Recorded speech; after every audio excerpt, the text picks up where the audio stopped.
और यहाँ पे भी 1 मोल गैस है। हाँ जी, तो क्या इसमें एंट्रोपी कम हो रही है? ऐसा लग तो नहीं रहा कि कोई एंट्रोपी में कमी आ रही है। और यहाँ पे 3 मोल गैस से 1 मोल लिक्विड बन गया है। धत तेरे की, तो क्या होगा? इसमें पागलों की तरह घट जाएगी एंट्रोपी। हाँ जी, बिल्कुल, ऑफ कोर्स इसमें भी कम हो रही है। The correct answers are A, B, D. A B D is correct. So what is entropy? थोड़ा और फॉर्मल तरीके से आते हैं। इन अ फिजिकल और अ केमिकल प्रोसेस, ठीक है, जैसे जैसे as a system moves from a less random or a more ordered state to a more random, yeah, a less ordered state, we say that entropy increases, which is fine. But I mean, is it really the definition of entropy? Not really. It's a characteristic which we are quoting. और सबसे पहले इसकी feel लेते हैं और फिर proper formal thermodynamic definition पर आएंगे हम। ये ज्यादा अच्छी अप्रोच है एंट्रोपी को समझने के लिए, राइट? कुछ एग्जांपल्स देखिए। आपको देखना है कि किस प्रोसेस में एंट्रोपी बढ़ रही है या कम हो रही है। मान लीजिए अंडे हैं, अच्छा, और मान लीजिए हम अंडे उबाल रहे हैं। हाँ जी, अगर अंडे उबल रहे हैं तो थोड़े कच्चे अंडे, अगर आपको याद हो, थोड़े कैसे लिक्विड जैसे होते हैं, अंदर से उबाल देते हैं, अंदर से सॉलिड हो जाता है, लिक्विड से सॉलिड हो गया, और ये कैसे एंट्रोपी कम हो गई? नहीं, अंडों के उबलने में सच तो ये है, एंट्रोपी बढ़ जाती है। कैसे? वेल, एक जिसको थोड़ा सा केमिकल या बायोकेमिकल प्रोसेस है, लोग कहते हैं अंडों के अंदर ये जो प्रोटीन है वो जमता कैसे, एक डीनेचुरेशन ऑफ प्रोटीन हो जाता है, जिसके चलते उसकी एंट्रोपी बढ़ जाती है। अच्छा, और भी कुछ है। हाँ, अ, थोड़ा बहुत जो मॉइस्चर होता है वो इवेपोरेट होता है बॉइलिंग में, उससे भी एंट्रोपी बढ़ेगी। तो कुल मिला के नेट रिजल्ट यही है कि जी इसके लिए एंट्रोपी बढ़ रही है। Boiling of egg has delta S positive. बर्फ पिघल रही है, क्या लगता है एंट्रोपी बढ़ेगी या कम होगी? क्या बढ़ेगी? हाँ, क्यों?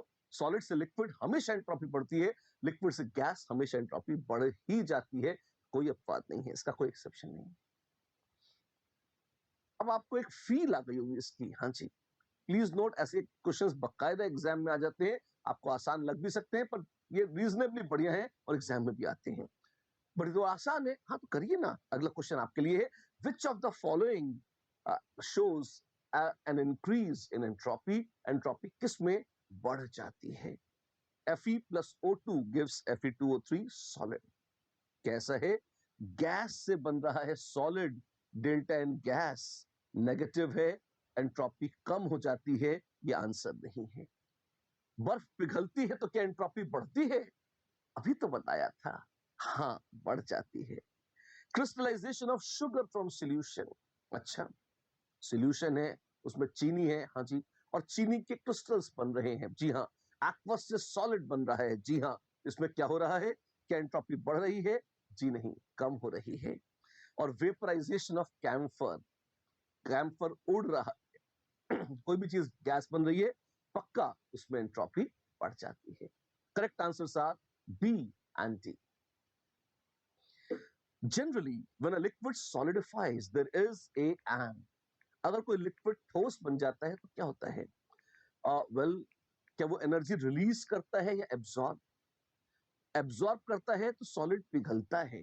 फ्रीज कर रहा है, खुद की एनर्जी कम कर रहा है, तो बाहर छोड़ दी होगी एनर्जी। अगर ऐसा है तो delta H will be negative. Energy छोड़ दी है, एक्सोथर्मिक रिएक्शन है, एंथैल्पी कम हो रही है, डेल्टा एच नेगेटिव। यही नहीं, एक और काम भी हो रहा है। क्या? लिक्विड से सॉलिड बना है, रैंडमनेस बढ़ रही है या कम हो रही है? रैंडमनेस कम हो रही है, तो delta S is also negative, decrease in entropy. Enthalpy भी घट रही है और एंट्रोपी भी कम हो रही है। ऐसा हो रहा है यहाँ पे, राइट? चलिए, so what about entropy change? आप देखें, एंट्रोपी चेंज पे अगर कभी सिस्टम में हीट दे रहे हैं, अलग अलग प्रोसेसेस हैं, मान लीजिए किसी सिस्टम को आप हीट दे रहे हैं, आप क्या एक्सपेक्ट करते हो कि उसकी एंट्रोपी बढ़ेगी, कम होगी या सेम रहेगी? जैसे जैसे आप हीट देते जाएंगे, जैसे जैसे एनर्जी दे रहे हैं, मॉलिक्यूल्स की खुद की पर्सनल एनर्जी बढ़ रही है, उनका मूवमेंट और बढ़ेगा, रैंडमनेस बढ़ेगी, एंट्रोपी गारंटीड बढ़ जाएगी। जी हाँ, तो डेल्टा एस सिस्टम क्या प्रोपोर्शनल है उस हीट के जो उसको सप्लाई करी गई है? हाँ, बिल्कुल। As a matter of fact, अगर थोड़ा और फॉर्मली इसको देखें, और डेरिवेशन नहीं है, मैं आपको डायरेक्टली स्टेट करके बता रहा हूं कि डीएस ऑफ सिस्टम, ये सच है कि वो प्रोपोर्शनल है, क्योंकि आप थ्योरेटिकल और इसका डेरिवेशन करें, जो कि हम नहीं करने वाले, हमारे सिलेबस का हिस्सा नहीं है, लेकिन अगर इसको किया जाए तो ये भी पाया जाता है कि this is also inversely proportional to temperature, absolute temperature T। अच्छा, सो मच सो कि एंट्रोपी की प्रॉपर मैथमेटिकल परिभाषा ही यही है। ds for a system is dq reversible by t, और अगर इंटीग्रेट कर देंगे तो delta s of system is q reversible by t of course system, sys मतलब सिस्टम। ये क्या है? ये सबसे फंडामेंटल परिभाषा है चेंज इन एंट्रोपी टीएस की, मैथमेटिकल परिभाषा है ये। और एंट्रोपी तो रैंडमनेस हुआ करती थी, है, उससे मना नहीं कर रहे हम, लेकिन ये क्या है? This is simply dq reversible by t, ऐसा है, राइट? चलिए, अब यहां पर एक बड़ी मजेदार सी बात आती है। क्या? आप देखें, अभी थोड़ी देर पहले हमने कहा था कि भाई टेम्परेचर बढ़ेगा तो रैंडमनेस बढ़ जाती है, जैसे जैसे हीट करते जाओगे सिस्टम कैओटिक होता जाएगा, रैंडमनेस बढ़ती जाएगी। हाँ जी। और अभी जो हमने फॉर्मूला दिया है, हमने क्या कहा है? हमने कहा है ds of system is dq reversible of system by t। तो ऐसा लगता है अगर वही dq हो, अगर सेम हीट दी जाए, तो ds seems to be inversely proportional to t। हाँ जी, ऐसा कैसे हो रहा है? ये तो ठीक नहीं लगता देखने में। एक चीज बढ़ाते तो जो डायरेक्टली प्रोपोर्शनल लग रहा था, और यहाँ ये डिनोमिनेटर में आ गया। क्या मतलब है इस बात का? इसको ऐसे देखिए, भाई एक बहुत मजेदार सी बात है। आप देखिए कि मान लीजिए दो सिस्टम्स हैं, हाँ जी, दोनों को हमने सेम हीट दी है, हाँ, लेकिन चेंज इन एंट्रोपी किसमें ज्यादा है? उसमें जो पहले से ज्यादा रैंडम हो, या उसमें जो पहले से कम रैंडम, पहले से ही खुद मतलब इनिशियली कम रैंडम हो? एक एग्जांपल के तौर पे देखते हैं, मजेदार सीन है। देखिए, एक लाइब्रेरी है, लाइब्रेरी, वाह कितनी सारी बुक्स है, बहुत प्यारी बुक्स है। और आप देखिए, शांत माहौल होता है लाइब्रेरी का, it is suppose to be a very very silent space. अच्छा, और यहाँ पर मान लीजिए हमारे साथ एक ये दोस्त हैं जो बैठे हैं, और आज छींक दिया इन्होंने। जैसे इन्होंने छींका, आप देखें आसपास वाले चौंक जाते हैं, मुड़ के देखते हैं कि भैया क्या हो रहा है, ये क्यों? क्योंकि उनको लगता है कि हाँ, कोई व्यक्ति है जो छींक रहा है। इसी के विपरीत वही बाजार में है, सब तरफ चहल पहल है, बहुत सारे लोग हैं, शोर है, और अच्छी उन्होंने फिर छींक दिया। लेकिन आप देखें, नोबडी गिव्स अ डैम, किसी को कोई फर्क नहीं पड़ता। क्यों? शायद सुनाई ही ना दे आवाज, क्यों? पहले से इतना सारा शोर हो रहा है, उसमें एक छींक की आवाज कहाँ इतने अच्छे से सुनाई देगी? अच्छा, तो मतलब अगर ऑलरेडी बहुत ज्यादा केओस थी, और आपने उस केओस में हल्का सा और उसे कुछ एक्स्ट्रा इनपुट दी केओस बढ़ाने के लिए, तो ये सच है केओस बढ़ेगी, पर उतना ज्यादा महत्व नहीं है उसका, उतना ज्यादा फर्क भी नहीं पड़ेगा। लेकिन तो, और ये कब है? अगर टेम्परेचर ज्यादा है। अगर बहुत ज्यादा टेम्परेचर है तो आप पाएंगे आपने उतनी ही हीट दी dq रिवर्सिबल, ठीक है। लेकिन अगर डिनोमिनेटर में टेम्परेचर बैठा है, if t is more, if t is high, it means ds is less. T high है, टेम्परेचर ज्यादा है, मतलब पहले से ही रैंडमनेस ज्यादा है, केओस ज्यादा है, हल्का डीक्यू रिवर्सिबल दे भी दिया आपने, तो कौन सा बहुत बड़ा कद्दू में तीर मार दिया, कुछ खास नहीं हुआ। और उसी की बजाय कुछ उल्टा भी है क्या? हाँ, उल्टा क्या है? उल्टा ये है जी, क्या चीज? अगर उसी की बजाय वो लाइब्रेरी में थे, तब भी क्या? डीक्यू रिवर्सिबल आपने उतनी हीट दी, लेकिन पहले टेम्परेचर टी कम था, तो क्या आप देख सकते हैं चेंज इन एंट्रोपी टीएस ज्यादा होगा, राइट? तो फिजिकली अगर आप इंटरप्रेट करना चाहें इस फॉर्मूले को कि ds is dq reversible upon T, D नीचे कहां से आ गया, एक फील जरूर आ सकती है आपको इस तरह के एग्जांपल को देखकर। प्यारा सा एग्जांपल है, यू गेट दैट, राइट? चलिए, आइए देखते हैं हमारी एंट्रोपी कोई सेम सेम आइडिया है। टेम्परेचर किसी का कम है, किसी का ज्यादा है। ऑलरेडी अगर किसी का टेम्परेचर ज्यादा है तो उसमें एक्स्ट्रा इंक्रीज उतना नहीं होता, अगर किसी का कम है उतनी ही हीट देंगे, एक्स्ट्रा इंक्रीज ज्यादा हो जाता है। यही वो था जो हम आपको बता रहे थे।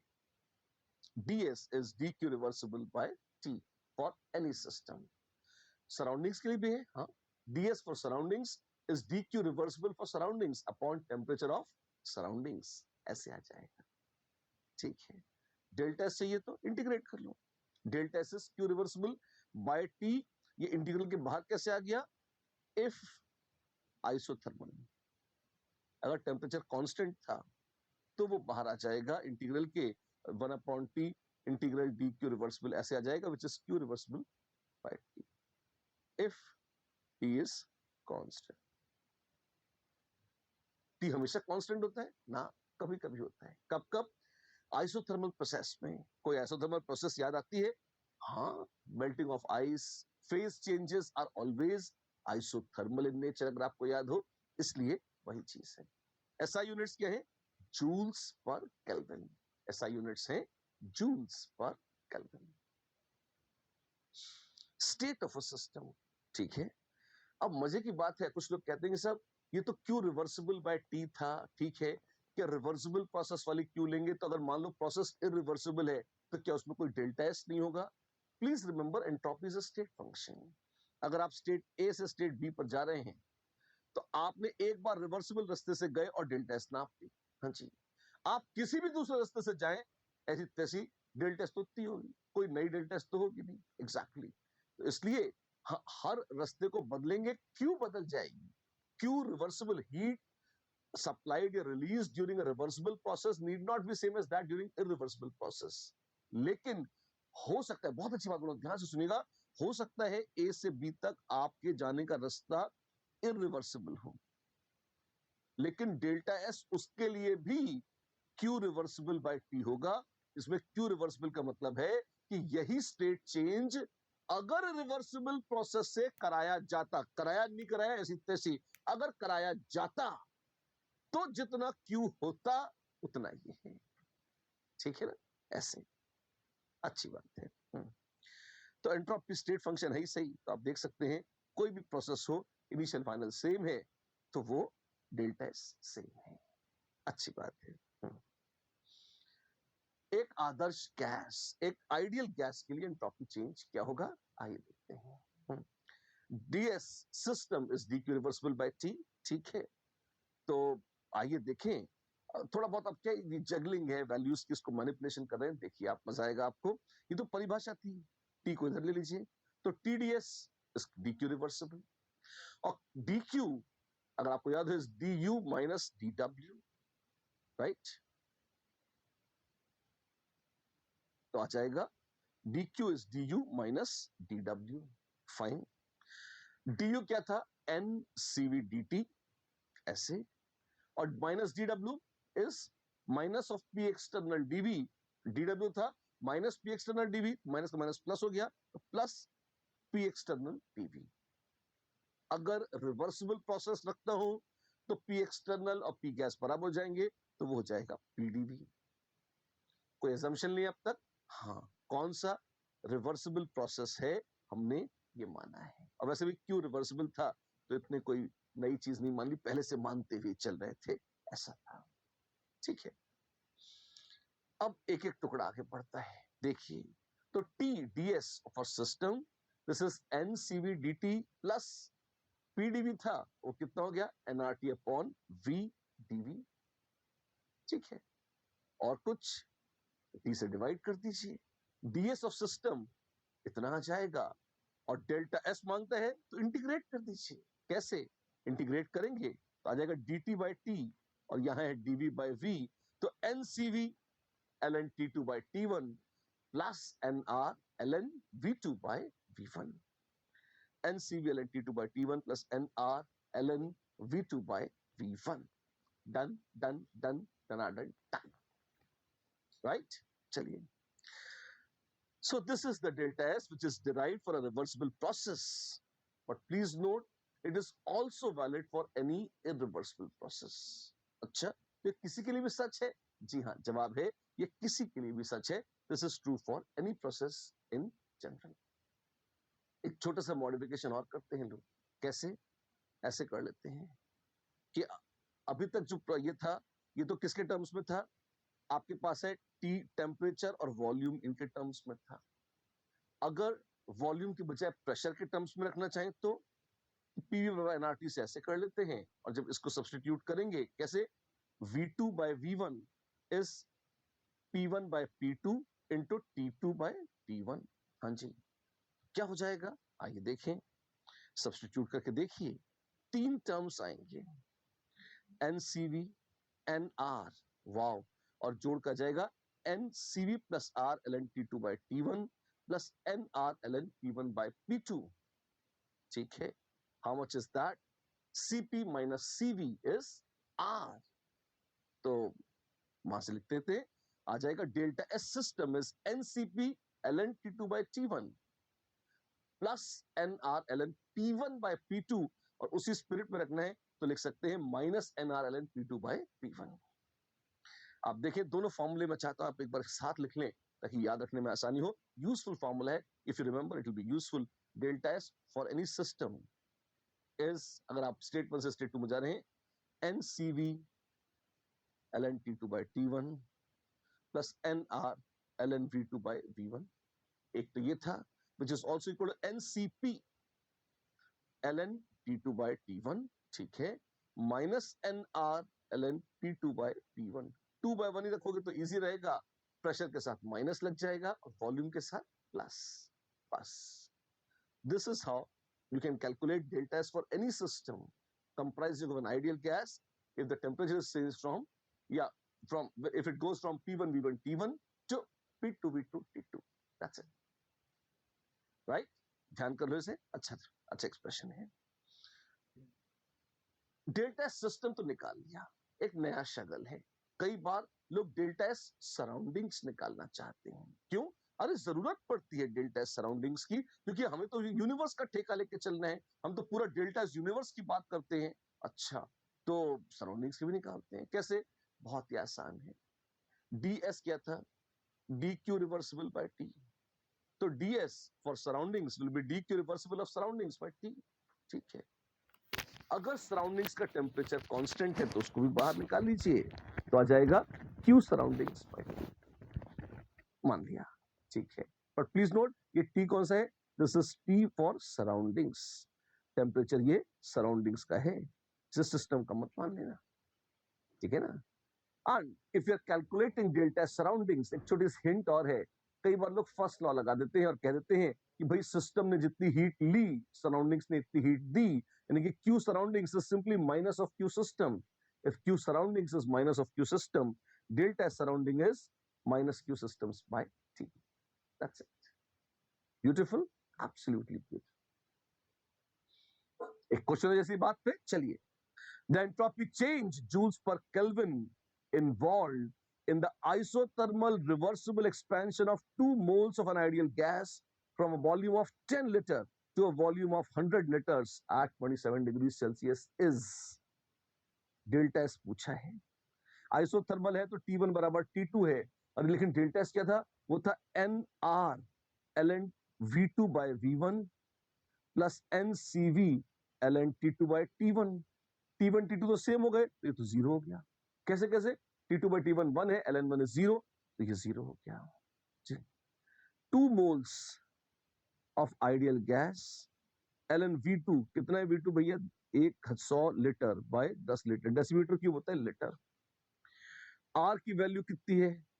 वेल जूल्स में निकालना है तो 8.314 जूल्स पर मोल केल्विन. मोल मोल कट गया, आ गया ये. So this is 2 into 8.314 into 2.303. कैसे? ln 10 आ जाएगा, which is 2.303 log the base 10 of 10, which is 2.303. ln को log में कन्वर्ट भी ऐसे किया करते थे, याद हो अगर आपको तो. ओ वाह, बस इतने जूल्स पर केल्विन. कैलकुलेशन करनी पड़ेगी, ऑफ कोर्स करनी पड़ेगी. ऑप्शंस है क्या? अगर ऑप्शंस होती तो वहां से निकाल लेते, नहीं है तो ढंग से कैलकुलेट करिए. 2.303 को चाहे तो 2.3 कर लीजिए, और वैसे 8.314 को लगभग आप देखें ये होता है 25 by 3 into 2.3. Oh my God, 25 into 2 50, 50 by 3 यानी कि 23 into 5 by 3. 23 5 are 115, 115 by 3, 3 3 are 9, 10 11 25, 3 8 are 24, 9 10 33 joules per Kelvin. It becomes 38.33 joules per Kelvin. Is that fine? That's great, absolutely. एक और जैसी बात पे चलिए. क्वेश्चन है as per 1 mole of an ideal gas at 300 Kelvin in a thermal contact with the surroundings expands isothermally from 1 liter to 2 liter against a constant pressure of 3 atmosphere. ठीक है भैया, P external है 3 atmosphere, V initial 1 liter, V final 2 liter, isothermally है, T constant है. In this process, the change in entropy of surroundings is, oh my God, ये कैसे निकालेंगे? Q surroundings कैसा है? Q surroundings is minus Q system and Q is delta U minus W of system, which is equal to W system. ठीक है? Now work done on the system W है. Now work done on the system is minus P external V final minus V initial. और वाह, अब P external कितना है? वो है minus 3 atmosphere. V final, final है 2 liters minus 1 liter. So this is minus 3 liter atmosphere, which is कितना? Minus 3 into 101.3 joules. इतना है Q surroundings. एक्सपैंड किया है, सिस्टम ने हीट एब्जॉर्ब करी है, सराउंडिंग्स ने हीट दी है, इसलिए माइनस है. डेल्टा एस सराउंडिंग्स कितना होगा बाबू? Q surrounding minus 303.9 joule divided by T surroundings. T surroundings 300 kelvin, कुछ नहीं दिया है तो बेशर्मी से 300 केल्विन मान लेते हैं सिस्टम का, और सराउंडिंग का टेम्परेचर सेम मान लिया है अपन ने, which is like minus 1.013 joules per Kelvin. So the correct answer seems to be C. C is the answer. एक और क्वेश्चन, बिल्कुल, आइए देखते हैं. When 2 moles of an ideal gas, Cv is 3/2R, are heated from 300 Kelvin to 600 Kelvin at constant pressure, the change in entropy of gas is so much. Find the value of K. Wow, कैसे पता लगाएंगे? आइए देखते हैं. 2 मोल हैं किसके? Ideal gas के. खुशी हुई जानकर. यहां से यहां तक हीट किया जा रहा है, यहां से यहां तक हीट किया जा रहा है, प्रेशर कांस्टेंट है जी, बिल्कुल. डेल्टा एस पूछी है. डेल्टा एस कैसे निकालेंगे? डेल्टा एस इज, आपको याद है प्रेशर के टर्म्स में भी एक टर्म लिखा था हमने. हाँ जी, आप चाहे तो वैसे लिख सकते हैं, अदरवाइज जो पुराना था कौन सा? N R L N T two upon, sorry, NCV ln T2 upon T1 plus NR ln V2 upon V1, right? Temperature दुगना कर दिया है इसका. अच्छा, तो ये आ जाएगा N 2 मोल्स है, देख लेंगे. CV 3 upon 2R, ठीक है, ln 600 by 300 plus R ln V2 by V1. V2 क्या है? वॉल्यूम किसका? V2 by V1. ये कैसे निकालेंगे? बड़ा आसान है. कैसे? Volume is proportional to temperature. जी हाँ, आपने कांस्टेंट प्रेशर पर अगर वॉल्यूम डबल कर दिया है तो सीधी सी बात है टेम्परेचर डबल हो जाएगा, या वाइस वर्सा. तो V2 also is 2 times V1. 600 by 300 temperature दुगना हुआ है तो वॉल्यूम भी दुगना हो जाएगा. अरे वाह. तो R ln 2 plus 3/2 R ln 2, yes, this is 5/2 R ln 2, और ऑफ कोर्स n तो है ही सही. 2 मोल है, 5/2 R है ln 2. तरीके, और ये बोला है this is K times R ln 2. Wow, therefore K is equal to 5. तो आ जाएगा K कितना है? 5. सिंपली देखें, फॉर्मूले की जगलिंग है, कोई खास चीज नहीं है आपके लिए. ये तो कॉन्सेप्चुअल है. अगला बहुत प्यारा है, करिए आप. Predict which of the following reactions have a positive entropy change. Entropy बढ़ रही है किसी में, एक्वस से सॉलिड बन रहा है, एंट्रोपी कम हो रही है. सॉलिड से गैस बन रहा है, एंट्रोपी बढ़ रही है, और गैस से और टुकड़े टुकड़े के ज्यादा गैस बन रही है, एंट्रोपी और बढ़ रही है. सिंपल सा क्राइटेरिया है, जब डेल्टा इन गैस पॉजिटिव होगा तो एंट्रोपी बढ़ जाएगी. पॉजिटिव है? हाँ है. 2 and 3 सही उत्तर है. Good enough. चलिए एक और देखते हैं. The direct conversion of A to B is difficult. Okay, hence it is carried out by the following path shown. कैसा? A से C 50, ठीक है। यहां पे एंट्रोपी चेंज हुआ 50 यूनिट्स का। सी से डी ये हुआ 30 यूनिट्स का, और बी से डी, ध्यान रखना बी से डी दे रखा है +20, तो डी से बी होगा -20। ये रिवर्स करना मत भूल जाना, टैंग टैंग टैंग जुड़ जाएगा। तो महा delta S will be 50 + 30 - 20। Oh wow, ये कितना हो जाएगा 60। The answer would be, the entropy change for process A to B would be 60. अगला क्वेश्चन, जी हाँ, देखिए, the entropy change in the surroundings, okay, when 1 mole of H2O liquid is formed under standard conditions is, ठीक है। Now delta S surroundings is Q surroundings by T surroundings, जिसको इस case में हमने T system मान लिया है।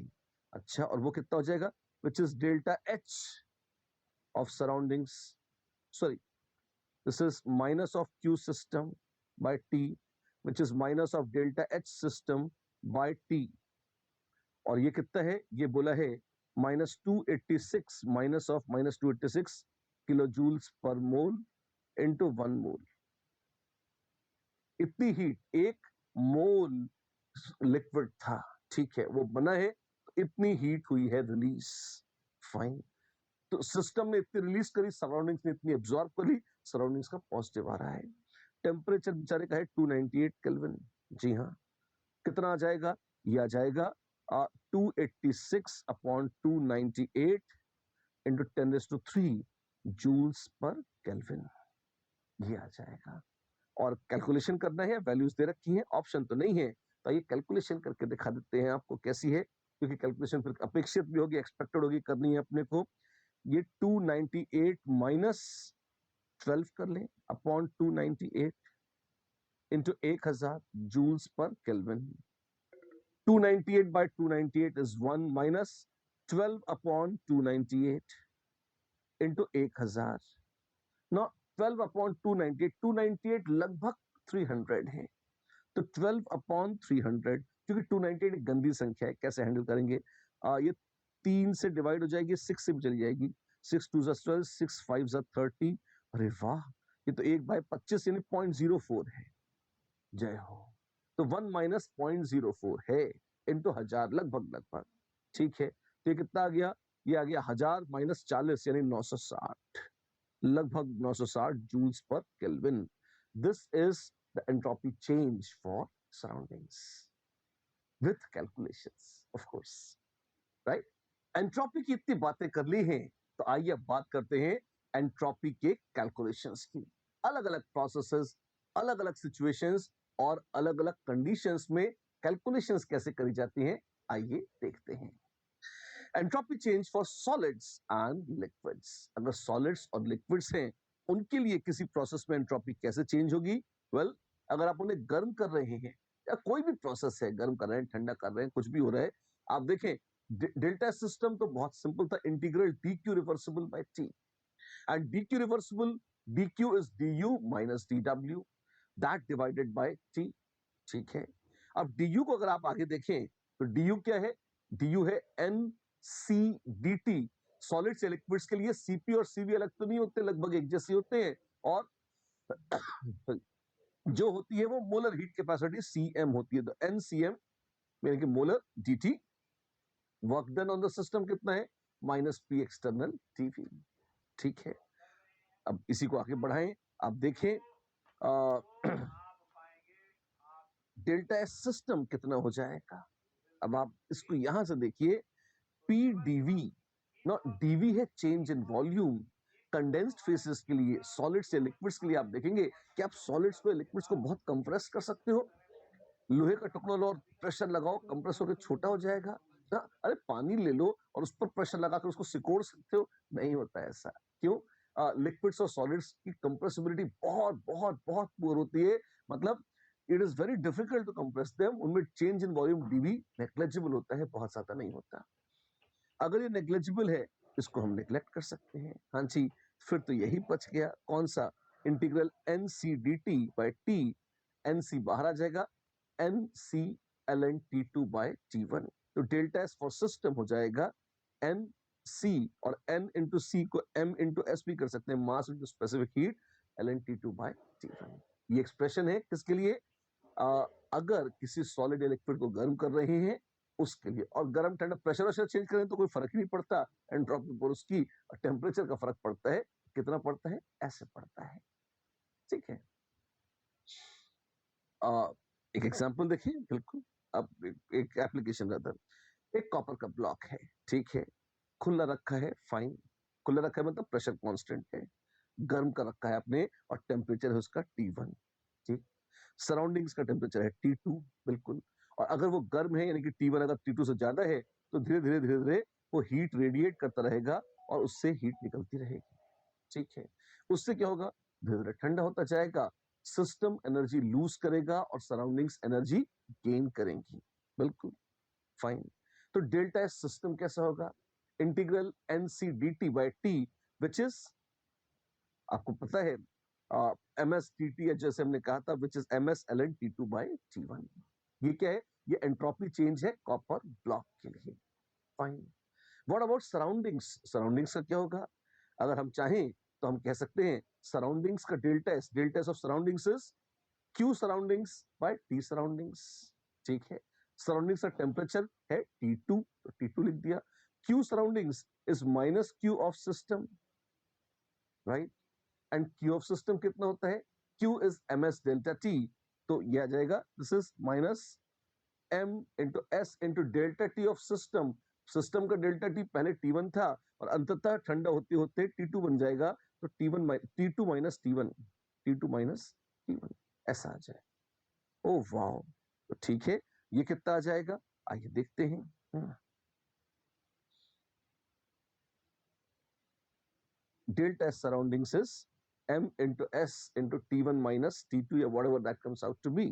ये अपने आप में एक पॉजिटिव नंबर है, ठीक है, by T2। अच्छा, ये तो और भी आसान है। जी हाँ, आराम से निकल गया, ये और भी आसान है। तो डेल्टा एस सिस्टम आ गया, डेल्टा एस सराउंडिंग आ गया। आप चाहें तो जोड़कर निकाल सकते हैं डेल्टा एस यूनिवर्स। वाओ, वो कितना आ जाएगा? डेल्टा एस सिस्टम है M S L N T2 by T1, delta surrounding S M S T1 minus T2 by T2। Fine. एक चीज और बताऊं, बहुत अच्छी चीज बता रहा हूं, ध्यान दीजिएगा। एम एस, ठीक है, एक जगह आ गया L N T2 upon T1 plus, ये क्या आ गया? ये आ गया 1 minus, sorry, this is T1 by T2 minus 1, जो भी आएगा इस तरीके से। अब ये T2 और T1, ध्यान रखना, T1 ज्यादा था और T2 कम। फाइन।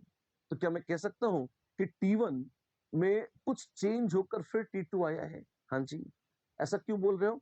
कई बार क्या होता है, अगर नेग्लिजिबल चेंज हो, अगर बहुत जरा सा, जैसे T1 T2 में बहुत अंतर न हो, तो एक बड़ी मजेदार चीज और लिखी जा सकती है। कैसे? अगर मान लीजिए मैं ऐसा लिख सकूं कि T1 क्या है? वो है T2 प्लस डेल्टा टी, या T2 क्या है? T1 माइनस डेल्टा टी, कुछ जो डिफरेंस है उसके बराबर। अच्छी बात है। तो T2 अपॉन T1 कितना हो जाएगा? इतना, which is 1 minus delta T upon T1। ठीक है, क्या आपको पता है ln, जैसे आपको T2 by T1 लिखना है, which is ln 1 minus delta T by T1, this is approximately equal to minus delta T by T1। क्या क्या क्या ऐसे कैसे लिख दिया? हाँ, बड़ा मजेदार गणित का रिजल्ट है। ln 1 plus x is approximately x, एक शर्त है, if x is much much less than 1। इसलिए मैंने कहा ये अप्रोक्सीमेशन वहां वैलिड होगा जहां पर बहुत बहुत ये जो जरा सा अंतर हो, बहुत ज्यादा फर्क ना हो किसमें, T1 और T2 में। तब आप एक स्पेशल केस के रूप में, जनरल फॉर्मूला तो आ चुका है, पर एक अच्छी चीज बताना चाहता हूं, इसलिए एक स्पेशल केस आपको करके दिखा रहा हूं, आप देखिए इसे। ठीक है, तो इसको मैं अप्रोक्सीमेट कर सकता था कैसे? एम एस तो है जहां है, this is minus delta T by T1, और माइनस डेल्टा टी क्या है? Delta T is T2, sorry T1 minus T2, तो minus of delta T by T1, और यहाँ पे है T1 minus T2 upon T2। ना, ऊपर हमने डिफाइन किया डेल्टा टी क्या था, यहां से देखिए डेल्टा टी था T1 माइनस T2। अच्छा, तो ये plus delta T bye T2, ऐसे ये इस तरह से आ गया। अच्छा, ये देखेंगे ये है ms, डेल्टा टी बाहर ले लीजिए, 1/T2 माइनस 1/T1। अच्छा, बड़ा कौन है? T1। तो 1/T1 छोटा है और 1/T2 बड़ा हो जाएगा, क्योंकि T2 छोटा था तो रेसिप्रोकल बड़ा होगा। तो इसका मतलब this number is a positive number. Yes, आप देखें delta S universe is positive, इसका मतलब एंट्रोपी यूनिवर्स की बढ़ रही है। अच्छा, और यहाँ तो एक स्पेशल केस में एक अप्रोक्सीमेशन करके दिखाया है, अगर डिफरेंस ज्यादा भी होता तब भी हम ये कहते कि एंट्रोपी यूनिवर्स की बढ़ रही है। क्यों? प्रोसेस इरिवर्सिबल है, एंट्रोपी बढ़ रही है। राइट, देखिए ये और कैसा है, किसी भी स्पॉन्टेनियस प्रोसेस में यूनिवर्स की एंट्रोपी बढ़ जाती है, ये हमने देखा भी था, ये अजम्पशन हमने पहले लिया था, ये आइडिया हमने पहले एक्सप्लोर भी किया हुआ है। राइट, चलिए इसी चीज को जो हमने अप्रोक्सीमेशन करके मैथमेटिकली कही थी, आप बहुत स्टाइल से यहाँ पे भी देख सकते हैं। वाह, ये सब कहीं तो ग्राफ ऑफ बने हुए हैं। अरे टेंशन क्यों लेते हो? आप देखो, एक इसमें टर्म है लॉगरिथमिक टर्म, अच्छा, और एक आपका है लीनियर टर्म। ठीक है, तो लीनियर टर्म का ग्राफ बनाया है, हाँ जी, और उसको ग्राफिकली पहले तो मैंने, क्योंकि लॉगरिथमिक टर्म कॉम्प्लेक्स था, तो मैंने उसको सिंप्लीफाई करने के लिए एक स्पेशल केस का अप्रोक्सीमेशन लेकर आपको दिखा दिया। आपने देखा सिंपल मैथमेटिक्स थी, वहां से आप आराम से देख सकते थे। यहाँ और स्टाइलिश काम किया है, हम एक स्टेप और ऊपर चढ़ गए। हमने क्या किया? हमने कहा दोनों का ग्राफ बनाता हूँ। किसका? इस टर्म का भी और इस टर्म का भी। ठीक है, कैसा? एक ग्राफ ऐसा आ रहा है और दूसरे का ग्राफ ऐसा आ रहा है। ठीक है, तो इससे कुछ कंक्लूजन निकाल सकते हैं, डिफरेंस देख सकते हैं, कौन कम है और कौन ज्यादा। ये सब्ट्रैक्ट हो रहा है और ये ऐसा है, अगर आप देखें तो इसका मतलब क्या हुआ? हमेशा ये कम ही है, आपको दिख रहा होगा। राइट, है ना? यहाँ पे अगर आप ये डिफरेंस देखना चाहते हैं दोनों में, तो यू कैन ऑलवेज नोटिस कि delta S universe would tend to be positive for this. Right, तो अगर T1 ज्यादा है T2 से, delta S universe is positive, यानी कि एंट्रोपी यूनिवर्स की बढ़ ही रही है प्रोसेस में, जो हम पहले भी कहना चाह रहे हैं। डन? क्वेश्चन हो जाए इसी बात पे? ऑफ कोर्स, चलिए पहला question. Two blocks of the same metal having same mass and same at temperature T1 and T2 अक्कड़ एंड बक्कड़, ये कितना है? ये है 300 केल्विन, और ये कितना है? ये है 400 केल्विन। ठीक है, are brought in contact with each other, शानदार, and they're allowed to attain thermal equilibrium at constant pressure. ठीक है, the change in entropy delta S for this process is so much the value of X is. क्या करेंगे हम? आइए देखते हैं। एक बार ब्लॉक्स बना लीजिए, दो ब्लॉक्स हैं। ठीक है, एक है 300 केल्विन पर, एक है 400 केल्विन पर। ठीक है, संपर्क मिलाए और जितने उनकी तबीयत हुई, उन्होंने, अच्छा मास भी सेम है, इसका मास है m, तो इस बेचारे का भी मास है m। अगर दोनों का मास बराबर है और सेम मेटल है, तो final temperature will be just average T1 plus T2 upon 2, तो T final is T1 plus T2 upon 2, which will be simply 350 Kelvin. ठीक है, the change in entropy delta S for the process कितना होगा, ऐसा पूछा है। तो महा delta S will be delta S of block 1 plus delta S of block 2. Delta S of block 1 कितनी होगी? हम कहेंगे delta S of block 1 is NR या MS ln T2 by T1, T final by T initial, इसका final कितना है? 350 kelvin, तो 350 by 300। Oh wow, तो इसकी एंट्रोपी तो बढ़ गई है। हाँ, प्लस दूसरे वाले का है MS ln फाइनल, फाइनल कितना है? 350 by इनिशियल था 400। ठीक है, तो एक की तो कम हो गई है। हाँ, ऐसा ही है, तो ये कितना आ जाएगा? क्या जाएगा? m into S ln 350 into 350 upon 300 into 400, ऐसा आ जाएगा। ठीक है, ये है महा delta S change in entropy. ठीक, और ये पूछा है C ln x है, Cp और Cv सब एक बराबर होते हैं। क्यों? सॉलिड्स है, तो सॉलिड्स के लिए Cp बराबर Cv बराबर C। आपने तो ms लिखा है, mass into specific heat is n into heat, molar heat capacity, which is equal to approximately n into Cp, which is n into Cv। क्यों? Cp बराबर Cv बराबर C, किसके लिए? सॉलिड्स या लिक्विड्स के लिए। तो m into s is equal to n into cp, तो हम ये कह सकते हैं कि दिस, अच्छा मोल्स वोल्स दे रखे हैं, कुछ नहीं दे रखा, fine, cp into x, let's write it down and see what happens. ये पहले कैलकुलेट करते हैं, ln 350 350 300 400 335 into 35 by 30 into 40, well 6 7 7 8 7 7s are 49, 8 6 are 48. Oh wow, ln 49 by 48, which is ln 1 plus 1 upon 48, which is approximately 1 plus 48. क्यों? अभी मैंने approximation बताया था, ln 1 plus x is approximately equal to x if x is much less than 1.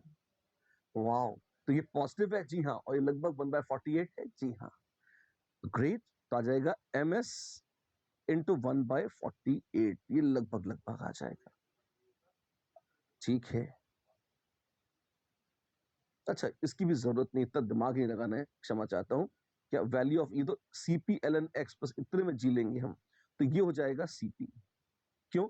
Moles नहीं दे रखे हैं, मास नहीं दे रखा है, कुछ नहीं है, तो हम cp को मोलर नहीं टोटल हीट कैपेसिटी मान लेंगे, तो टोटल हीट कैपेसिटी है ln x, ln 49 by 48 है वो, x कितना हो जाएगा, x is 49 by 48, that's it. हाँ ऐसा ही है बस, ये तो बहुत आसान है, जो भी हम तो ln की वैल्यू तक निकाल दे रहे थे, अच्छा रिजल्ट है, अभी यहाँ नहीं कमाए कहीं और काम आ जाएगा, ध्यान रखिएगा, दिस इज x, और एक्यूरेटली कैलकुलेट करो, डेसिमल में डिवाइड करो, अप्रोक्सीमेट करके दिखा देता हूँ आपको, आपको आना चाहिए कैसे, वो लगभग वही कितना, 1 plus 1 by 49 by 48 is 1 plus 1 by 48, अब इसको आगे कैसे करोगे कैलकुलेट, 1 by 48 लगभग 1 by 50 है, अगर ये 1 by 50 होता तो 0.02 हो जाता, तो लगभग 1.02 हो जाता, तो थोड़ा सा ज्यादा होगा, 1.0212 ऐसा कुछ पकड़ लो बस, that's it, so this would be the value of x, that's it, right? चलिए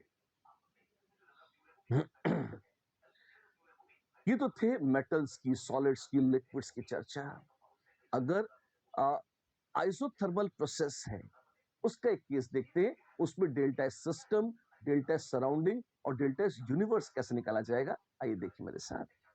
मान लीजिए कोई गैस का, आइडियल गैस का सैंपल है, P1 V1 T1 initial state है, और फाइनल है P2 V2, और टेम्परेचर फिर से T1 है, क्यों? अरे आइसोथर्मल है, रिवर्सिबल भी रखने की बड़ी तमन्ना है, क्यों?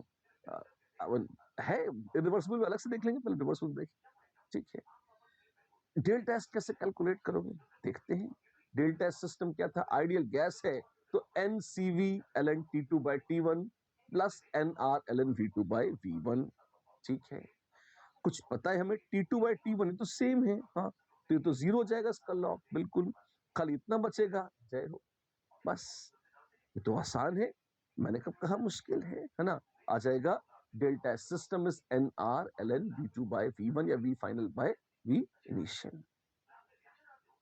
सिस्टम तो निकल गया, सराउंडिंग कैसे होगी, surrounding, delta surrounding is Q, this is, आपको याद होगा, this is Q surrounding by T surrounding, ठीक है, and Q surrounding is minus of Q system, and T surroundings, T दे रखा है, अगर दिया हो साफ साफ तो बहुत अच्छा है, और अदरवाइज कुछ लोग तो कई बार बेशर्मी से सिस्टम की टेम्परेचर मान लेते हैं सराउंडिंग्स की, अगर और कुछ चारा नहीं होती, ठीक है, which is not a good assumption, but in some cases it is encouraged. Now delta surrounding इतना है, फाइन, अब Q सिस्टम कैसे निकालूंगा, सिस्टम के लिए du is dq plus dw, ठीक है, और ध्यान रखना आइसोथर्मल प्रोसेस है, अगर आइसोथर्मल है तो delta T is zero, therefore delta U zero, ये जीरो हो गया, तो आ गया, therefore minus dq system is dw system, और isothermal reversible expansion of ideal gas है, तो dw इज NCV या nRT ln या T1 ln V2 by V1, work done in an isothermal reversible expansion of ideal gas, nRT ln V2 by V1 आ गया, okay, that's simple, ठीक है, तो overall delta S कितना आ जाएगा, system जो हम कह रहे थे वही बातें यहां चल रही हैं, Q सिस्टम हमने निकाल लिया, तो डेल्टा एस सराउंडिंग कितना हो जाएगा, ये है Q system divided by temperature of surrounding T. अगर सराउंडिंग्स का टेम्परेचर टी है तो टी, ठीक है। ये T1 था, प्लीज नोट। ऐसे अब इसमें क्या होता है, एक घपला और एक अप्रोक्सीमेशन अक्सर जो लोग कर लेते हैं वो ये, कुछ नहीं दिया होता कायदे में, आई रिपीट सराउंडिंग्स का टेम्परेचर दिया होना चाहिए, अदरवाइज लोग थर्मल इक्विलिब्रियम सराउंडिंग से मान लेते हैं और टेम्परेचर उसका भी T1 ही कर देते हैं। Not a good idea, but this is what people do sometimes. ये आ जाएगा nr ln v2 by v1। Let me warn you, this is with an assumption that system and surroundings have exactly the same temperature। ठीक, और नहीं हुआ तो यहाँ T1 यहाँ T2 रखो, सॉल्व कर लो, वो भी आ जाएगा। दोनों पूरा कर लिया हमने, आसान है। यूनिवर्स क्या आया, delta S system plus delta S surrounding बराबर डेल्टा एस यूनिवर्स। आपके सामने देखिए इस तरह से कितना आ जाएगा। वेल, अगर सिस्टम और सराउंडिंग्स का टेम्परेचर सेम है तो ये जीरो आ गया। क्या क्या क्या क्या बोल दिया, ये था यार, ये देखो, ये T1 था, ये T2 था। हाँ जी, अगर T1 T2 अंदर बाहर सेम है, इसका मतलब सिस्टम सराउंडिंग्स के साथ थर्मल इक्विलिब्रियम में है, प्रोसेस रिवर्सिबल है, ट्रूली रिवर्सिबल है। और अगर ट्रूली रिवर्सिबल प्रोसेस है तो उसके लिए ओवरऑल आप देखोगे डेल्टा एस यूनिवर्स जीरो आ जाएगा। एंट्रोपी महान रिवर्सिबल प्रोसेस के लिए बढ़ ही नहीं रही है, ऐसा हो जाएगा, ठीक है। अगर यही प्रोसेस इरिवर्सिबल होती तो वर्क में फर्क आता, वर्क डन को हम माइनस पी एक्सटर्नल डीवी ऐसा करके निकालते। कैसे, देखो मेरे साथ, वही है P1 V1 T1 से P2 V2 T1 पर। डेल्टा सिस्टम उतना ही था, nr ln v2 by v1। Delta surroundings is minus Q system by T, honestly T surroundings है ना, एंड Q क्योंकि माइनस W के बराबर है, और W is P external V final minus V initial. अब यहाँ पे फर्क पड़ेगा, आप देखिए, Q system is so much, right, तो आ जाएगा delta surroundings is so much, and this honestly is temperature of surroundings. अगर हम ध्यान दें, this is nothing but temperature of surroundings. Total कितना होगा देखते हैं, nr ln v2 by v1 minus p external v2 minus v1 by t surroundings. ऐसे I repeat, कई प्रॉब्लम्स में इसे सिस्टम के बराबर मान लिया जाता है अगर और कोई डेटा न दिया हो। I am not saying this is good, but this is a common practice and you may exploit it in case you are in need sometimes, right. चलिए, this is your delta S universe. इतनी सारी processes है, सबके लिए वही चीज तो बार बार आ रही है। वही मैं कह रहा हूं कि हम आपको समझाने के लिए अलग अलग प्रोसेसेस लेके बता तो रहे हैं कि आप मजे से जितना हमने पढ़ाया है आप खुद भी डिराइव कर सकते हैं और आपकी प्रैक्टिस अच्छी हो जाए। एक तरह से इलस्ट्रेशंस हैं, तो हम ये डिराइव करके आपको दिखा रहे हैं। इनको रटना है, मैंने तो आज तक नहीं रटे, जरूरत नहीं पड़ती। शुरू का मेथड आपको आना चाहिए, ये तो खड़ाखट चुटकी में निकल जाते हैं, राइट। देखिए मेरे साथ अगला, ये क्या था, ये तो वो आइसोथर्मल एक्सपेंशन की बात चल रही थी। अगर एक्सपेंशन हो रहा है तो हम कह सकते हैं कि V2 is more than V1, और अगर V2 मोर देन V1 है तो एक बात तो ये है कि दिस लॉगरिथम, ये रेशियो मोर देन 1 है, ये पॉजिटिव है, ठीक है। और V2 मोर देन V1 है तो ये भी पॉजिटिव था, तो ये ओवरऑल ये तो नेगेटिव ही आ जाएगा, ठीक है, फाइन। ये क्या है, ये रिवर्सिबल प्रोसेस का वर्क है और ये इरिवर्सिबल प्रोसेस का वर्क है। और एक्सपेंशन में अगर आपको याद हो, मैग्नीट्यूड किसकी ज्यादा थी, work done by the system is maximum if the process is reversible. अच्छा, तो magnitude of work done maximum है, अगर वो रिवर्सिबल था, इरिवर्सिबल उससे कम है, तो आप कह सकते हैं कि पॉजिटिव। ये वर्क से कहां से रिलेट कर दिया, फॉर्मूला याद था मुझे, मैंने फॉर्मूला से देखा, nRT ln v2 by v1 क्या है, ये तो work done in isothermal reversible expansion of ideal gas था। And minus P external delta V क्या है, ये तो work done in an irreversible process था, एक्सपेंशन। दोनों को रिलेट कर दिया और देखा कि अरे, फिर याद आया कि रिवर्सिबल में तो वर्क हमेशा ज्यादा होता था इरिवर्सिबल से, मैग्नीट्यूड में अगर एक्सपेंशन है गैस का, तो इसका मतलब this delta S universe is always positive. सारे केस जो कर रहे हैं हम, एक बार आप देखिए क्या करते हैं, कॉपर का ब्लॉक किया, उसको इरिवर्सिबल प्रोसेस थी, ऑफ कोर्स क्योंकि टेम्परेचर डिफरेंस फाइनाइट थे, डेल्टा सिस्टम निकाला, डेल्टा सराउंडिंग निकाला और जोड़ के यूनिवर्स का निकाल के दिखा दिया। फिर अब आइडियल गैस में तो और मजेदार था, एक बार रिवर्सिबल का केस में सिस्टम सराउंडिंग यूनिवर्स निकाला, फिर इरिवर्सिबल में सिस्टम सराउंडिंग यूनिवर्स निकाला और दिखा दिया आपको कि भैया देखो, रिवर्सिबल वाले केस में ओवरऑल वहां डेल्टा एस जीरो था, और इरिवर्सिबल के केस में डेल्टा एस यूनिवर्स पॉजिटिव आ गया है। ये अच्छा है, शानदार है। यही चीज हम बहुत दिनों से जप रहे थे, पहले भी बोल रहे थे। ठीक है,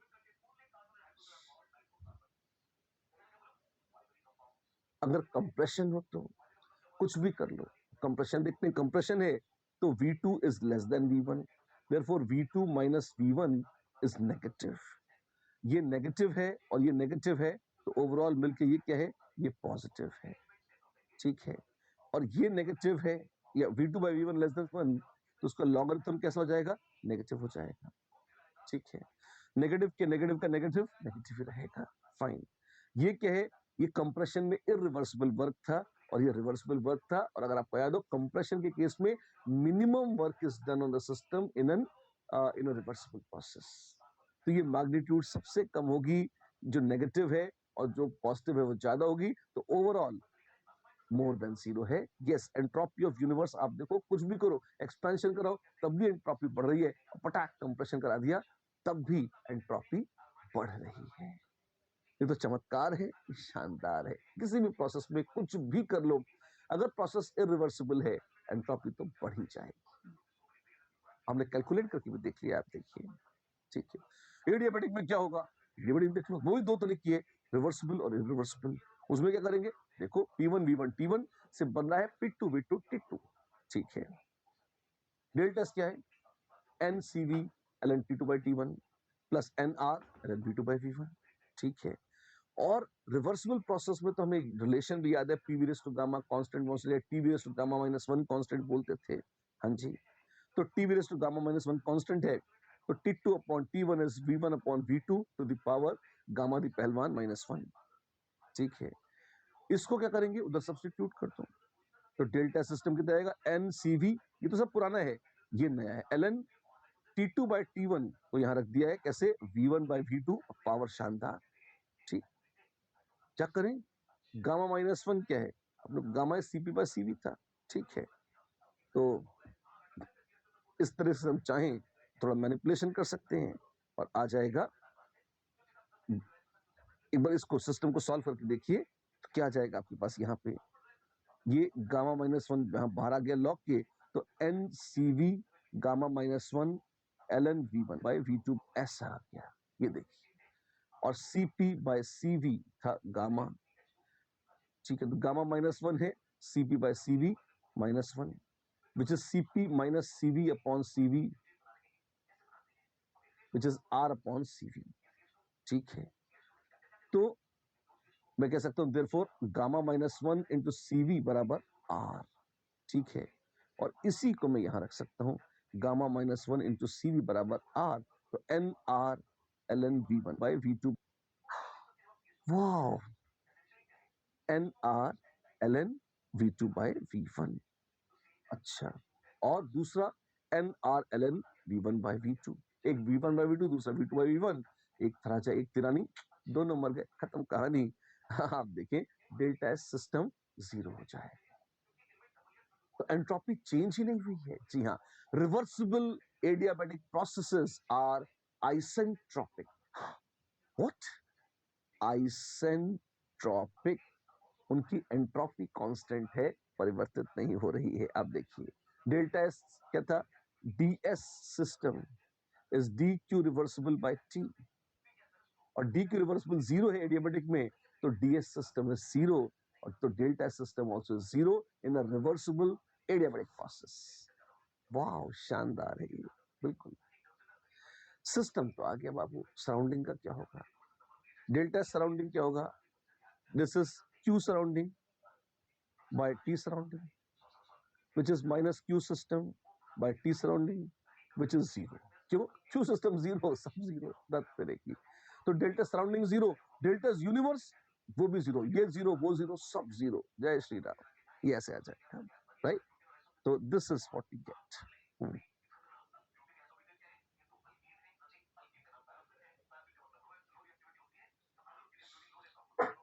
ये तो थी कहानी, अगर एडियाबैटिक रिवर्सिबल प्रोसेस थी, ग्लैमर बढ़ जाता है, मनोरंजन और चरम पर आ जाता है, अगर एडियाबैटिक होने के साथ साथ इरिवर्सिबल भी हो जाए। और बाबा तब क्या होगा, P1 V1 T1 से जा रहा है P2 V2 T2 पर। आइए देखें इरिवर्सिबल एक्सपेंशन में क्या होता है। ठीक है, डेल्टा सिस्टम कुछ नहीं काम है, NCVLN T2 by T1 plus NRLN V2 by V1। Formula याद हो क्या होगा आपको। ठीक है, अब टेम्परेचर वगैरह कैसे देखेंगे। अब एक काम करते हैं, पहले देख लेते हैं कि भैया एक्सपेंशन है क्या। हाँ ठीक है, अगर एक्सपेंशन है तो आइए एक काम करते हैं, और हम रिवर्सिबल प्रोसेस में जितना एक्सपेंशन कराया था V1 से V2 हम उतना ही ले चलते हैं V1 से V2, लेकिन इस बार हम इरिवर्सिबल से ले चलेंगे।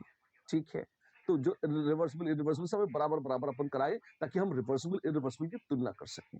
फाइन, अब अगर आप देखो तो यहाँ पे क्या है, डेल्टा सिस्टम कितना है, NCVLN T2 by T1, वो तो फॉर्मूले से आ गया। ठीक है, now V2 by V1, V1 same था रिवर्सिबल इरिवर्सिबल में, V2 सेम है रिवर्सिबल इरिवर्सिबल में। तो ये टर्म तो रिवर्सिबल वाले का हो या इरिवर्सिबल वाले का सेम था। ठीक है, और अगर ये टर्म सेम है तो दूसरा जो टर्म था वो कैसा है, NCVLN T2 by T1। एक बात बताओ, अगर इरिवर्सिबल एक्सपेंशन था, प्लीज नोट एडियाबैटिक प्रोसेस में Q0 है पर वर्क होता है। हाँ जी, और जितना वर्क से एनर्जी खर्च होगी, जितनी वर्क से एनर्जी खर्च होगी, गैस उतनी ही ठंडी हो जाएगी। हाँ जी, टेम्परेचर उतना ही कम हो जाएगा। बिल्कुल, और मैक्सिमम वर्क कब होता है, magnitude of work done by the system is maximum कब, जब रिवर्सिबल प्रोसेस है एक्सपेंशन की। तो रिवर्सिबल में सबसे ठंडा होगा, इरिवर्सिबल में उतना ठंडा नहीं होगा। तो T2 फॉर इरिवर्सिबल उतना ठंडा नहीं हुआ है, तो ये ज्यादा है, T2 रिवर्सिबल का कम है। अच्छा, तो इसका मतलब अगर आप मैग्नीट्यूड देखेंगे तो एक तो है ये इरिवर्सिबल की, और एक ऐसी रेशियो आएगा NCVLN T2 by T1, किसका, ये रिवर्सिबल का आएगा। तो इरिवर्सिबल के लिए ये मैग्नीट्यूड थोड़ी कम है, किससे, रिवर्सिबल के मुकाबले। अच्छा, तो ये क्या बताना चाह रहे हैं हम, मैं साफ साफ बताना चाह रहा हूं कि भैया ये कम है, किससे, इससे। और रिवर्सिबल में अगर आपको याद हो, NCVLN T2 by T1 बराबर था -NRLN V2 by V1। अच्छा, तो ये और ये मैग्नीट्यूड में बराबर थे। हाँ जी, तो आप ये देख सकते हो कि अगर अगर इरिवर्सिबल, अगर 1 जो है वो 2 से कम है और 2 3 के बराबर है, तो बहुत सीधी सी बात है 3 सॉरी 1 जो है उसकी मैग्नीट्यूड 3 से भी कम होगी। यस, वही चीज ऊपर लिखी है, NRLN V2 by V1 ऐसे है। ठीक, फाइन। इसका फायदा, जी हाँ, अगर आप देखेंगे इनको जोड़ेंगे तो आप कह सकते हो सिस्टम की एंट्रोपी बढ़ ही रही है। बार बार हर केस में यही तपस्या है कि भैया क्या किया, एक्सपेंशन किया है आपने, एक्सपेंशन किया है, ठीक है, गैस ठंडी हो गई है, और इस प्रोसेस में क्या हुआ, सिस्टम की एंट्रोपी बढ़ी या घटी, बढ़ी।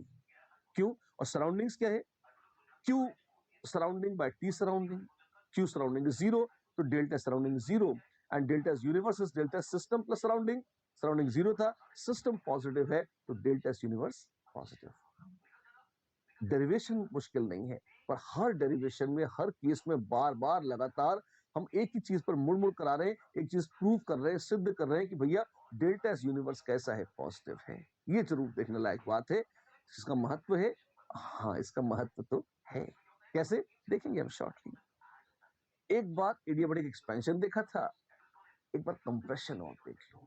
अरे और इतना देख लिया, मन उब गया हमारा, हमको तो टफ लग रहा है, हमारा मन नहीं लग रहा। थोड़ी सी बात और है, थोड़ा धैर्य रखेंगे, पेशेंस के साथ करेंगे। आप देखो ये सब कुछ आप खुद डिराइव कर सकते हो। हाँ तो कर लेंगे हम, करो, हम कर रहे हैं, आप कर सकते हो तो रोक दो हमें, बटन बंद कर दो और अपने आप कर लो, लेकिन करना बहुत जरूरी है। क्यों, ये एंट्रोपी का जो कंसेप्ट है ना, ये हजम तभी होता है जब इसे खूब चबा चबा कर एक एक केस कर करके बार बार रिपीट करके देखते रहे, तो आप कंफर्टेबल हो जाए। इसलिए सिमिलर लुकिंग चीजें हम बार बार कर रहे हैं, पर एग्जैक्टली सिमिलर नहीं है, हर एक में थोड़ा थोड़ा थोड़ा थोड़ा थोड़ा अंतर है, और उस थोड़े थोड़े अंतर से ही पूरी थर्मोडायनेमिक्स हम पूरे घूमते घूमते घूमते घूमते स्पैन कर लेते हैं। देखिए एक बार ध्यान से मन लगाइए वापस, और देखते हैं इसे। For an irreversible adiabatic compression, compression हो रहा है तो V2 is less than V1। if V2 is less than V1 तो क्या होगा, V2 irreversible, मतलब उतना ही कंप्रेशन किया, रिवर्सिबल में, इरिवर्सिबल में सेम लॉजिक है, तो आप कहोगे अगर मैग्नीट्यूड देखेंगे, हाँ जी, ध्यान रखना, कंप्रेशन में minimum work is done in reversible process, और कंप्रेशन में टेम्परेचर बढ़ता है, तो कम वर्क करेंगे तो कम बढ़ेगा, ज्यादा वर्क करेंगे तो ज्यादा बढ़ेगा, तो T2 of irreversible will be more than T2 of reversible. Yes, तो T2 बाय T1 पॉजिटिव था, टेम्परेचर बढ़ रहा है, और इरिवर्सिबल में it is more than reversible, और रिवर्सिबल वाले में तो टोटल डेल्टा जीरो था, यानी कि ये रिवर्सिबल वाला था। ठीक है, ऐसा आ गया। जोड़ के देखिए, फिर से वही रिजल्ट, वही नौटंकी, क्या है, इट इज पॉजिटिव। कंप्रेशन है तो V2 by V1 is negative, but overall जोड़ क्या जाएगा, पॉजिटिव। डेल्टा सराउंडिंग जीरो है, डेल्टा यूनिवर्स पॉजिटिव है। बार बार लगातार हम वही रिजल्ट निकाल रहे हैं, क्यों, कुछ तो मन में है इसलिए कर रहे हैं। देखिए, अब फेज ट्रांसफॉर्मेशन देखोगे, देख लेते हैं, छोटी सी चीज है, काम आएगी, आइए देखते हैं। बहुत ही आसान है, अगर कोई चीज पिघल रही है, उड़ रही है, फेस चेंज हो रहा है, डेल्टा सिस्टम सराउंडिंग यूनिवर्स, ये क्या है, बर्फ का पिघलना। देखिए, delta H is delta H fusion, और ये फेस चेंजेस हमेशा कांस्टेंट टेम्परेचर और प्रेशर दोनों पे होते हैं, तो Q is nothing but QP which is delta H। ठीक है, and delta S fusion for system is Q reversible by T which is delta H fusion by melting point. Fine, ये तो डायरेक्ट फॉर्मूला ही आ गया। हाँ बस, तो delta S fusion is delta H fusion by TM, delta H fusion by melting point, right. ठीक है, ऐसे ही वेपराइजेशन में क्या होगा, delta S vaporization is delta H vaporization by boiling point. Make sense. ठीक है, तो बहुत ही आसान है, ये शानदार है। क्वेश्चन करने की बारी आ गई, ऑफ कोर्स, यही तो काम है, क्वेश्चन करते हैं। आइए देखिए, the normal boiling point of a liquid X is 400 kelvin. ठीक है, delta H vaporization at normal boiling point is 40 kilojoules per mole. Select the correct statement. Delta S vaporization की बात हो रही है, तो कितना होगा, delta H vaporization upon TB अगर जस्ट बराबर है तो, और एट बॉइलिंग पॉइंट अगर हम बात करें, और डेल्टा एच वेपराइजेशन दे रखा है 40 किलो जूल्स पर मोल। ठीक है, डिवाइडेड बाय बॉइलिंग पॉइंट है 400 केल्विन। फैसिनेटिंग, कितना आ जाएगा, 100 ये आ जाएगा 100 जूल्स पर मोल केल्विन, यह जाएगा 100 जूल्स पर मोल केल्विन। बढ़िया है, बढ़िया है। This is delta S vaporization. ठीक है, नाउ दिस इज, एक बात तो पक्की है कि ये नॉर्मल बॉइलिंग पॉइंट है। नॉर्मल मतलब when P external is 1 atmosphere, तब ये बॉइलिंग पॉइंट है, और लिक्विड से बन रही है गैस। फाइन, पहले 1 एटमॉस्फेयर को एक्सप्लोर करते हैं। बहुत सुंदर प्रश्न है, ध्यान से देखिएगा आप। अगर नॉर्मल बॉइलिंग पॉइंट पहले भिड़ते ही ए ऑप्शन 2 एटमॉस्फेयर की है, आएंगे उस पर पहले 1 एटमॉस्फेयर को देख लेते हैं, इजी पड़ेगा। ठीक है, तो 1 एटमॉस्फेयर पर है, 400 केल्विन पर है, 400 केल्विन 400 केल्विन 400 केल्विन पर है। क्या हो रहा है, डेल्टा एस वेपराइजेशन कितना है, ये 100 जूल पर मोल केल्विन आ रहा है। ठीक है, तो क्या ये ग्रेटर देन 10 है, हाँ। क्या ये लेस देन 10 है, नहीं, तो ये गलत है और ये सही। हाँ, कोई किसी को तो होना ही था, बी और सी में से एक तो अवश्य सत्य होता, और ये है। ठीक है, डी ऑप्शन में डेल्टा यू की बात आ रही है, ये कैसे करेंगे, delta U is delta H minus delta N gas R T. ठीक है, और डेल्टा ऐसा 40 किलो जूल पर मोल, और डेल्टा एन गैस क्या है, लिक्विड से गैस बन रहा है, तो +1 है, तो -1 आर टी। अब तुम ये देखो, कुछ भी आए है तो ये नेगेटिव, तो ये 40 से कम आएगा। हाँ जी, और यहाँ लिख रखा है कितना, 43.32, जो कि 40 से ज्यादा है। ठीक है, तो ये अच्छा है, नहीं बुरा है, बी ऑप्शन तो डायरेक्ट गलत है। ए ऑप्शन बच गई है, उसको क्यों नहीं किया, आइए करते हैं ना। क्या बोला है, ये 1 एटमॉस्फेयर पर है 100 किलो जूल, 100 जूल्स पर मोल केल्विन। ठीक है, और अगर वही प्रेशर बढ़ा दूंगा, अगर 2 एटमॉस्फेयर कर दूंगा, तो मुझसे कहा गया है कि अब जो डेल्टा एस वेपराइजेशन है, प्रेशर ज्यादा है, उस ज्यादा प्रेशर पर एंट्रोपी ऑफ वेपराइजेशन अगर कोई इवेपोरेट कर रहा है तो उसमें एंट्रोपी चेंज क्या होगा, कम होगा या ज्यादा होगा? ये कैसे पता लगाएंगे? कॉमन सेंस से। कॉमन सेंस ये किस चिड़िया का नाम है? बताते हैं। एक बहुत ही अच्छा क्वेश्चन है और एक बहुत इजी छोटे से आइडिया से हो जाएगा। थोड़ी सी जगह चाहिए, क्रिएट करके लिख के बताता हूँ। आप ऐसे देखिए, H2O लिक्विड है और उससे बन रही है H2O गैस। हाँ जी। और मान लीजिए H2O गैस को आप 2 स्टेप में बनाए। लिक्विड तो लिक्विड ही था। पहले मान लीजिए आपने उसे 2 एटमॉस्फेयर में बनाया और फिर क्या किया, H2O गैस जो 2 एटमॉस्फेयर में थी, आपने उसको एक्सपैंड कर लिया, उसका वॉल्यूम बढ़ा लिया और वो बन गई H2O गैस एट 1 एटमॉस्फेयर। ठीक। अब मान लीजिए इसमें एंट्रोपी है डेल्टा S1, इसमें है डेल्टा S2, तो ओवरऑल जो हमने पहले निकाला था ये डेल्टा S, ये जो निकाला था ना, जो मिटा दिया हमने, वो कितना था? वो था H2O लिक्विड से बन रहा है H2O गैस एट 1 एटमॉस्फेयर। कैसे? नॉर्मल बॉइलिंग पॉइंट था, 1 एटमॉस्फेयर पे था। उस डेल्टा S की वैल्यू निकाली थी, कितना था? वो महा डेल्टा S था 100 जूल्स पर मोल केल्विन, और वो बराबर था किसके? Delta S1 plus delta S2 के। क्या आप देख सकते हैं कि लिक्विड से वेपर बनेगा तो डेल्टा S1 पॉजिटिव है? यही नहीं, 2 एटमॉस्फेयर से एक्सपेंशन करा के जब 1 एटमॉस्फेयर पर आओगे, जब 2 एटमॉस्फेयर से एक्सपेंशन कराकर 1 एटमॉस्फेयर पर आओगे, तब भी ये पॉजिटिव ही होगा, एंट्रोपी बढ़ेगी ही सही। अच्छा, अगर ऐसा है तब क्या होगा? तब आप बहुत आराम से बोल सकते हो कि एंट्रोपी यानी कि delta S1 plus delta S2 है, तो therefore delta S1 is delta S in 100 minus delta S2 which is positive, it is less than 100. It is less than 100. हाँ जी, सही है, सही है ये ऑप्शन। और यही नहीं, उसको करने का तरीका भी शानदार है।